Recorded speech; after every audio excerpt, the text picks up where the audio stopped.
반갑습니다. 비문학 독서를 가르치고 있는 김태범 선생입니다. 오늘은요, 2016학년도 수능 AB형 공통지문으로 나왔던 부관의 법률적 효과. 아마 제 기억에 이제 법률 관련된 지문들이 막 나오기 시작할 그때 무렵이었던 것 같아요. 그래서 지금은 거의 필수가 되어 버렸죠. 항상 뭐 경제와 연결시킨다든지 뭐 사회 현상과 연결시킨다든지 그런 부분들이 많이 있어서 이 법률 관련된 지문들 할 때 좀 딱딱하게 느껴질 수는 있어요. 근데 지금 이 나와 있는 글은 조금 그래도 다소 좀 재미있게 구성을 한 것 같아요. 여러분 좀 배려한 게 아닌가 싶습니다. 첫 단락의 내용을 들어가 보면요, 이 변론수를 가르치는 프로타고라스라는 사람이 있는데 이 사람에게 에우아틀로스가 제안을 했습니다. 제가 처음으로 승소하면, 소송에서 이긴다면 그때 수강료를 내겠습니다. 프로타고라스는 이걸 받아들였죠. 오케이, 그러자. 그래서 내가 너한테 강의해 줄게 라고 한 겁니다.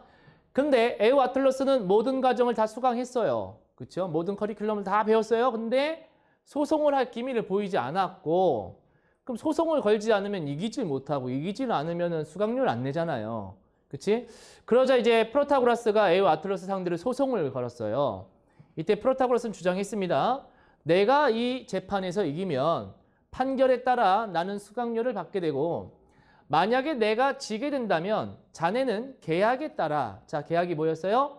승소하면 수강료 낸다 이거죠? 네, 내가 졌다는 건 자네가 승소했다는 얘기고, 자네가 승소했기 때문에 수강료를 내야 하네. 어쨌거나 너는 내야 한다. 그러니까 말로 할 때 내라. 뭐 이런 거 아닙니까? 재판까지 왜 오게 했어? 이겁니다. 에우아틀로스도 맞섰습니다. 제가 승소하면 당연히 소송에서 이겼기 때문에 수강료를 내지 않게 되고, 제가 지더라도 계약에 따라, 얘도 계약을 주장하고 있죠. 계약에 따라 내가 승소한 게 아니니까 수강료를 내진 않겠다라고 얘기하는 겁니다. 그렇죠? 선생님 보기에는 잘 배웠습니다. 예, 제대로 스승의 뜻을 잘 배운 것 같습니다. 예. 자, 일정한 효과의 발생이나 소멸에 제한을 덧붙이는 것을 우리가 부관이라고 한다. 이 부관 개념을 나타내주고 있는데요. 이게 부관이라고 하는 건 일정한 효과의 발생이나 소멸에 제한을 덧붙이는 걸 얘기하는 건데요. 그럼 하나의 제한이 되는 거죠. 그럼 이거에 따라서 효과가 발생되거나 어떤 효과가 사라지겠죠. 이 부관에 따라서. 여기에는, 이 부관에는 기한과 조건이라는 게 있답니다. 자, 두 가지가 있어요. 기한과 조건이라는 게 있다. 효과의 발생이나 소멸이 장래에 확실히 발생할 사실에 의존하도록 하는 것을 기한이라고 합니다. 그러니까 이거는 무조건 일어날 일, 이렇게 생각하시면 되겠네요. 반면 장래에 일어날 수도 있는 사실에 의존하도록 하는 것이 바로 조건이다. 조건은 일어날 수도 있다. 다시 말하면 요거는 필연적으로 반드시 일어날 일, 이건 일어날 가능성이 있을 때, 이렇게 생각하시면 되겠네요. 자, 그리고 조건이 실현됐을 때 효과를 발생시키면, 조건이 실현했을 때 효과를 발생시키는 조건을 뭐라고 한다? 정지 조건. 이때는 정지 조건이라고 한다. 이 정지 조건이 효과를 발생시켰다. 이렇게 보는 거죠. 반면에 소멸시키면, 어떤 효과를 소멸시키면 그것은, 그때 그 조건은 해제 조건이라고 부른대요. 자, 민사소송에서 판결에 대해 상소, 곧 항소나 상고가 그 기간 안에 제기되지 않아서 사안이 종결되든가. 자, 곧이라고 하는 건 똑같다라고 얘기했었죠. 그럼 여기서 상소라는 얘기는 항소나 상고의 개념을 포함하고 있는 거네요.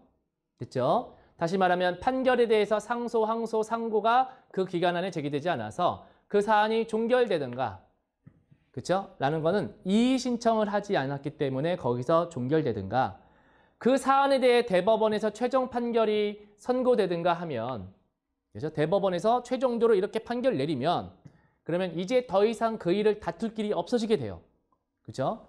이때 판결은 뭐 됐다? 확정됐다라고 하고요. 그때 확정 판결에 대한 것을 기판력이라는 것으로 우리가 인정을 하게 되는 거예요. 무슨 얘기냐면 여기서는 또 두 번째 개념, 기판력 개념도 얘기하고 있는데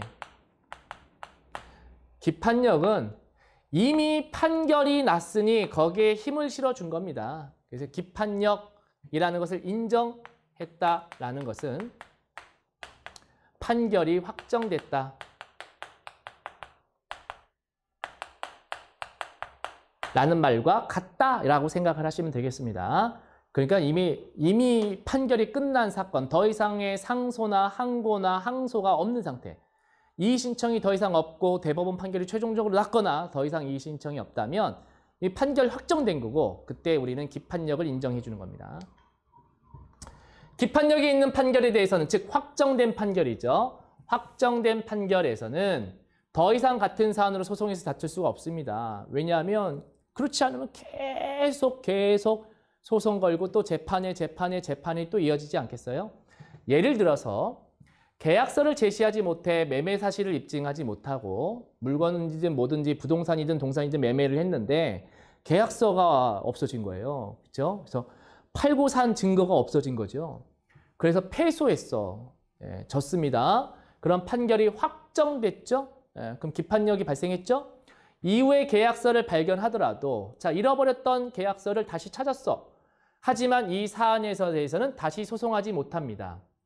왜냐하면 만약에 이 계약서가 발견됐다고 해서 다시 소송을 해가지고 계약을 인정해 주잖아요. 계약서를 있으니까. 처음에는 계약서가 없어서 패소했는데 만약에 이제 계약서 찾아가지고 승소하게 되면 같은 사안에 대해 서로 모순되는 확정 판결이 존재하도록 할 수는 없기 때문에 또 다른 소송을 못 걸게 만드는 겁니다. 다시 말해서 첫 번째, 약간 이게 억울할 수 있어요. 억울할 수 있는데 어쩔 수 없어.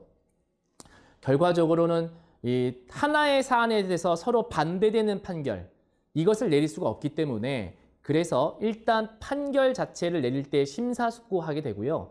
그때 모든 증거라든지 정황이라든지 상황을 판단해서 고려해서 법원에서 판결을 내리게 되는데, 그때 한번 결정 나면 나중에 추가 증거가 진실이 밝혀지더라도 다시 하지는 않는다라는 게 기본 원칙이에요. 물론 예외도 있어요. 기본 원칙입니다. 자, 확정 판결 이후에 법률상의 새로운 사정이 생겼을 때는 그것을 근거로 하여 다시 소송하는 건 허용됩니다. 무슨 얘기냐면 조금 헷갈릴 수 있어요.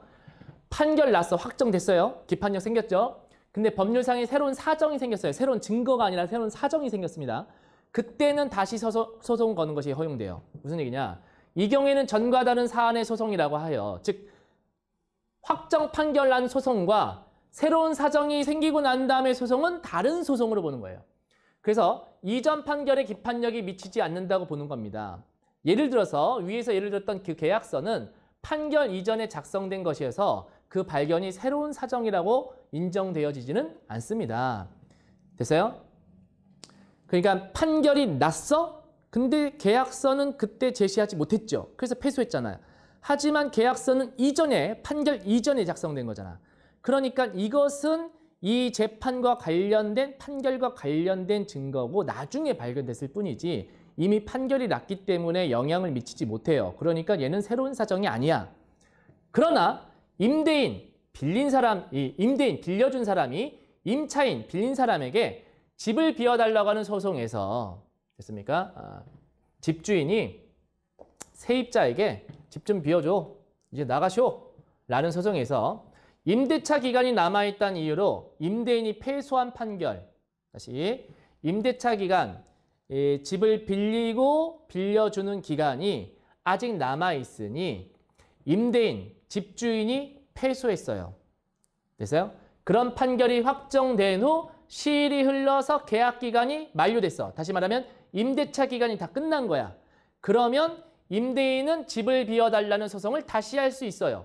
왜냐하면 계약세상의 기한이 지났고 임차인의 권리에 변화가 생겼기 때문에, 즉 빌린 사람은 이제 임대차 기간까지만 살게 되고 임대차 기간이 끝나면, 계약 기간이 끝나면 이 사람은 법원에서 판단한 그대로 다 실행을 한 것이고요. 법원은 딱 임대차 기간까지만에 대한 판단을 했기 때문에 임대차 기간이 끝나면 이제 집주인은 또다시 소송을 할 수가 있겠죠. 이런 게 새로운 사정이라는 거예요. 이렇게 살펴본 바를 바탕으로 프로타고라스와 에우아톨로스의 사이의 분쟁을 해결하는 소송이 어떻게 전개될지 한번 따져보자. 이 사건에 대한 소송에서는 조건이 성취되지 않았다는 이유로 법원의 에오아툴로스에게 승소 판결을 내리면 됩니다. 이게 첫 번째죠.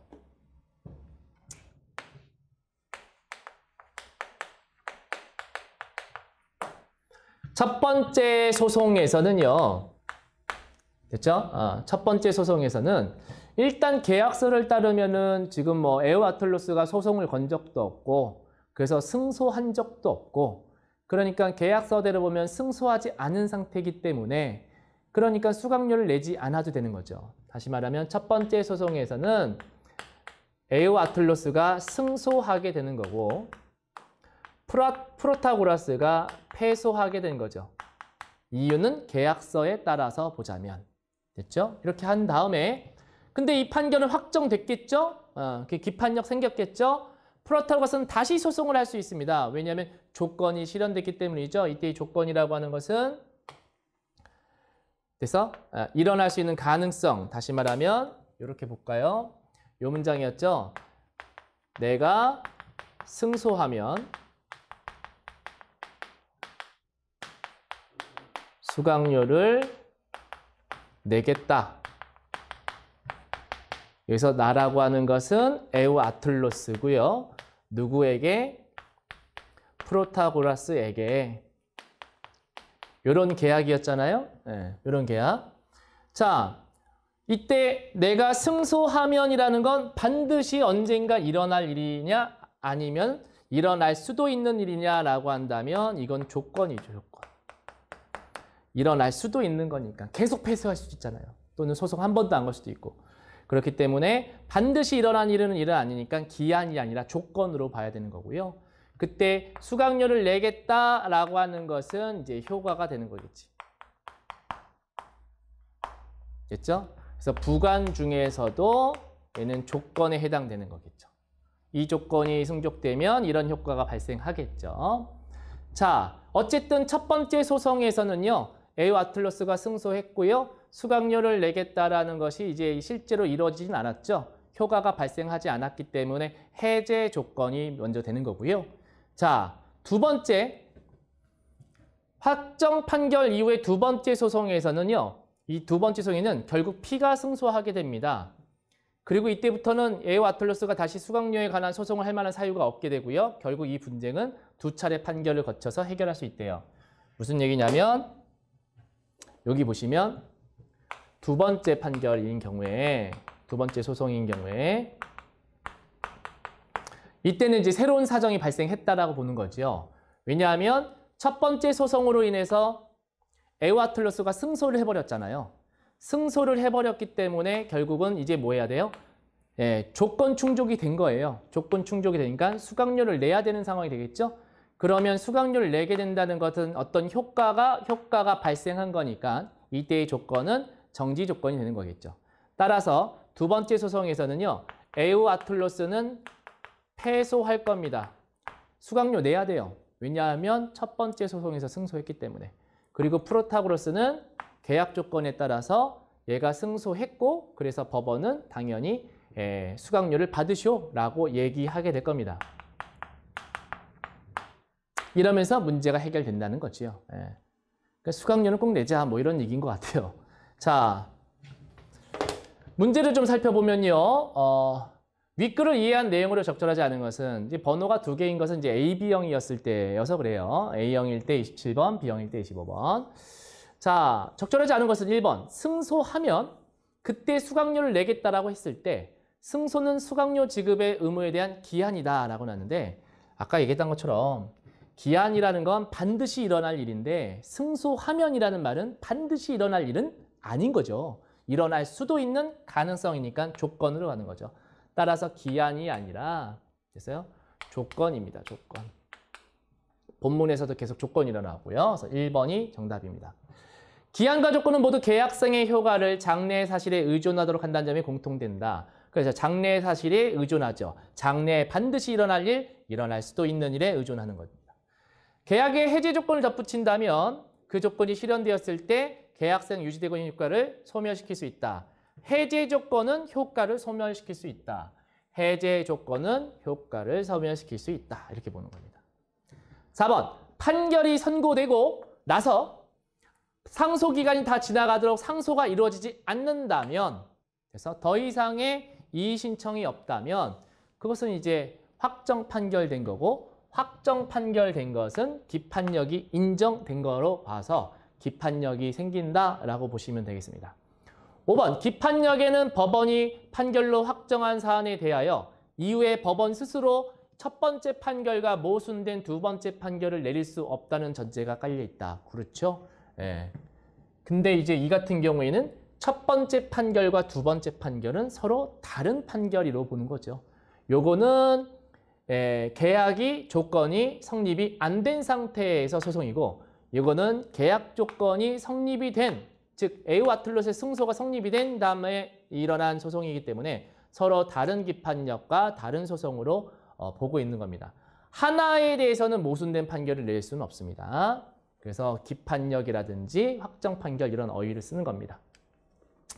두 번째 문제, 기역에 대한 추론으로 적절하지 않은 것은 이렇게 나왔는데요. 자, 기역이 본문에 이제 뭐라고 나왔었냐면, 프로타고라스와 에어 아틀로스의 분쟁을 해결하는 소송이 어떻게 전개될지 따져보자. 소송 전개 얘기하는 거겠죠. 첫 번째 소송에서 프로타고라스는 계약이 유효하다고 주장할 것이고요. 그래서 계약에 따라 이런 말 했습니다. 에우 아틀로스는 계약이 유효하지 않다고 주장할 것이다. 아니죠. 에우 아틀로스도 뭐라고 했어요? 내가 승소하면 법률에 따라, 법원 판결에 따라 나는 수강료를 내지 않아도 되고, 내가 지더라도 계약에 따라 이런 말 썼죠. 내가 지더라도 계약에 따라 내가 승소한 게 아니기 때문에 수강료를 지급하지 않아도 된다. 다시 말하면 계약이 유효하지 않다고 주장하는 게 아니라 유효하다고 주장하게 될 겁니다. 2번, 첫 번째 소송의 판결문에는 에우 아틀로스가 수강료를 내야 할 의무가 있다는 내용이 실릴 것이다. 자, 첫 번째 판결문은 뭐라고 했다? 승소 누가 에우 아틀로스 수강료 내지 않아도 된다라는 판결을 하게 될 거예요. 따라서 내야 할 의무가 없다라는 내용이 실릴 거예요. 첫 번째 소송에서나 두 번째 소송에서나 프로타고라스가 할 청구는 뭐냐면 수강료 내라 이걸 겁니다. 첫 번째도 내라 하지만 지겠죠? 근데 두 번째는 내라 그럼 이길 겁니다. 왜? 에우 아틀로스가 첫 번째 소송에서 승소했기 때문에 3번이 정답이 되겠습니다. 4번, 두 번째 소송에서는 에우 아틀로스가 첫 승소라는 조건을 달성하지 못한 상태이므로 달성했죠. 에우 아틀로스가 첫 번째 소송에서는 이겼죠.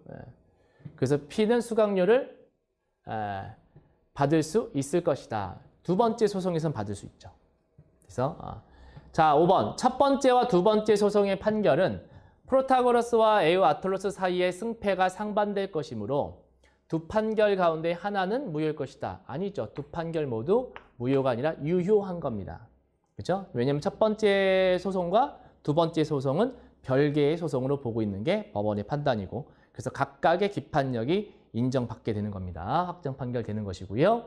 따라서 두 판결 모두 인정받습니다. 첫 번째 판결이 인정받았기 때문에 두 번째 판결이 일어날 수 있게 된 거예요. 자, 다음에 29, 27번 세 번째 지문. 자, 윗글을 바탕으로 보기의 사례를 검토한 겁니다. 이제 개념 알았으면, 부관 개념 알았으면 적용할 수 있니? 이걸 물어볼 텐데, 자, 적절하지 않은 걸 찾는 겁니다. 갑은 을을 상대로 자신에게 빌려간 금전을 갚아달라는 소송을 하는데, 그러면 이제 우리가 뭐 생각해 봐야 되냐면, 자, 정확하게 잡아야죠.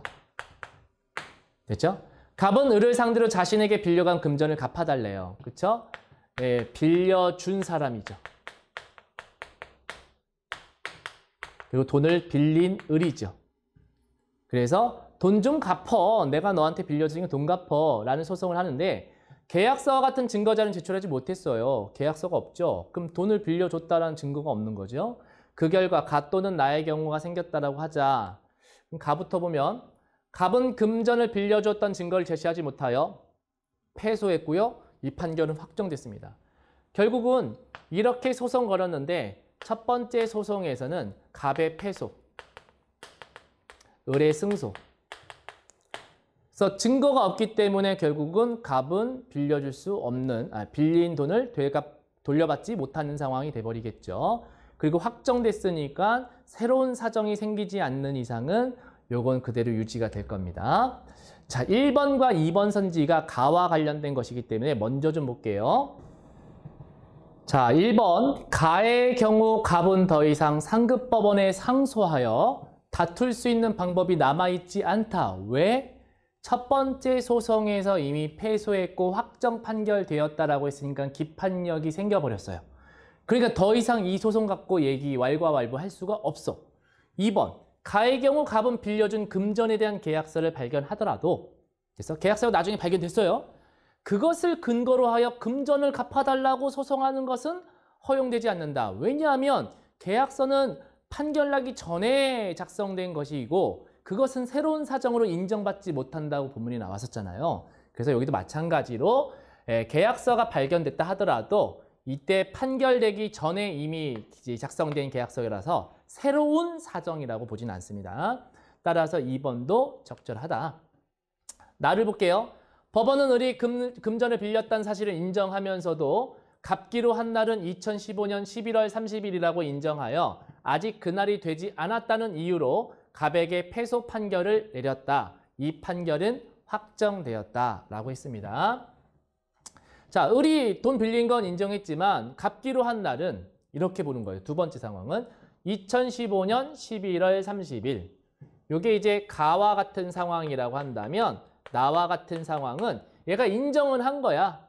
근데 돈 내가 빌린 거 맞거든? 근데 2015년 11월 30일이야.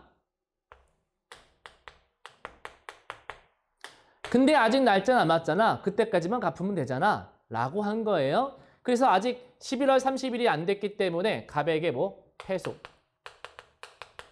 을이 승소. 이렇게 된 거죠. 그래서 만기 날짜가 이때여서. 자, 이때 3번. 나의 경우 을은 2015년 11월 30일이 되기 전에는 갑에게 금전을 갚지 않아도 됩니다. 왜? 이때 갚기로 했기 때문에 이때까지만 갚으면 되는 거기 때문에 갚지 않아도 됩니다. 4번. 나의 경우 2015년 11월 30일이 지나면 갑이 을을 상대로 금전을 갚아달라는 소송을 다시 하더라도 기판력에 저촉되지 않는다. 요거는 이제 프로타고라스랑 A와 아틀로스랑 비슷하죠. 만약에 지금 이런 상황이라면 갑은 돈을 받아야겠어요. 근데 소송을 하고 싶어. 물론 그 전에 이제 을이 갚으면 땡큐긴 한데 소송을 걸어야 될 상황이 됐다라고 한다면 이 갑은 이렇게 하면 되는 거죠. 이 이후에 11월 30일 이후에 30일까지는 안 갚아도 된다는 게 확정됐기 때문에 30일 이후에 이때 다시 소송을 다시 한번 거는 겁니다. 요게 이제 1차 소송이 되겠고 요게 이제 2차 소송이 되겠지. 2차 소송을 걸게 되면 이미 이 날짜 지났잖아요. 이 날짜 지났기 때문에 요 판결은 이미 끝난 거야. 요 이후에 넘어가면 이 첫 번째 판결에 대한 기판력은 저촉이 되지 않습니다. 그죠? 이 이후에는 또 다른 소송이 이제 준비가 되는 거겠죠. 됐죠? 5번. 나의 경우 이미 지나간 2015년 2월 15일이 갚기로 한 날임을 밝혀주는 계약서가 발견이 됐어요. 그러니까 11월 30일은 이제 을의 주장인 거고 실제로는 2015년 2월 15일까지 갚기로 했던 거였는데 이게 이제 계약서 상에 나와 있는 거다. 근데 이게 발견했다. 그럼 갑은 같은 해 11월 30일이 되기 전에 그것을 근거로 이 계약서를 근거로 금전을 갚아달라는 소송을 할 수 있다? 없다고요. 왜냐하면 이미 여기서 기판력이 인정이 돼가지고 확정 판결이 된 상태예요. 그러니까 이 상태인데 그 전에 계약서 나와도 소용없다고 했잖아요. 그치? 이 계약서는 무효에 의미 없어요. 이미 법원은 11월 30일까지만 갚아라고 했기 때문에 을은 그 전에 갚거나 또는 그 이후에 갚더라도 서로 양해가 가능하다면 갚는 거고 만약에 안 되면 소송 거는 거죠. 근데 소송 거면 이미 계약서 나왔기 때문에 이제는 갑이 승소할 가능성이 높아지게 되는 거겠지. 따라서 이 소송은 이미 계약서가 나온다 하더라도 계약서가 발견된다 하더라도 30일이 되기 전에 그것을 금전을 갚아달라라고 하는 소송을 할 수가 없게 되는 겁니다. 됐죠? 자, 문맥상 A부터 E와 바꿔쓰기 가장 적절한 것은 이라고 했는데 그래서 여기서 덧붙인다라는 말인데요. 지금 보시면 받아들였다, 덧붙인다, 부른다, 생겼다, 거쳐 이런 말 나오죠? 다 고유어란 말이야. 이 고유어를 다 뭐로 바꾸는 거야? 한자어로 바꿀 수 있니? 이렇게 물어보는 겁니다. 일단 뭐 정답은 여러분 다 아시다시피 좀 쉬운 문제여가지고 2번이 정답이었거든요. 하나씩 집어넣어 보시면 어색하거나 말이 안 되는 부분들을 판단하실 수 있을 거라고 봅니다. 자, 그래서 2번 정답해서 요 지문은 이제 마무리 짓도록 하겠습니다.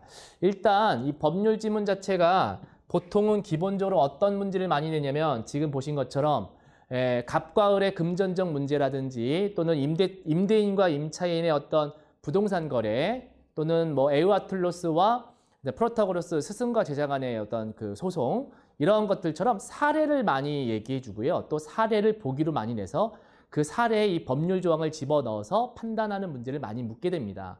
그렇기 때문에 사례 적용 추론 문제가 많이 나와서 여러분들의 어떤 이해력을 평가하려고 합니다. 그렇기 때문에 여러분들이 그 사례가 나왔을 때 본문에 나와 있는 개념을 어디다 집어내야 될지, 이걸 기한으로 해야 될지 조건으로 해야 될지, 이게 기판력 확정됐다고 봐야 될지 말아야 될지 요 판단하는 거거든요. 그래서 보기 읽을 때, 선지 판단할 때 그 본문의 어느 부분을 적용할까에 대한 고민을 한 끝에 정답을 선택하시는 게 맞을 것 같습니다. 느낌과 감으로 가서는 안 되겠죠? 오늘 강의는 여기까지 하도록 하겠습니다. 감사합니다.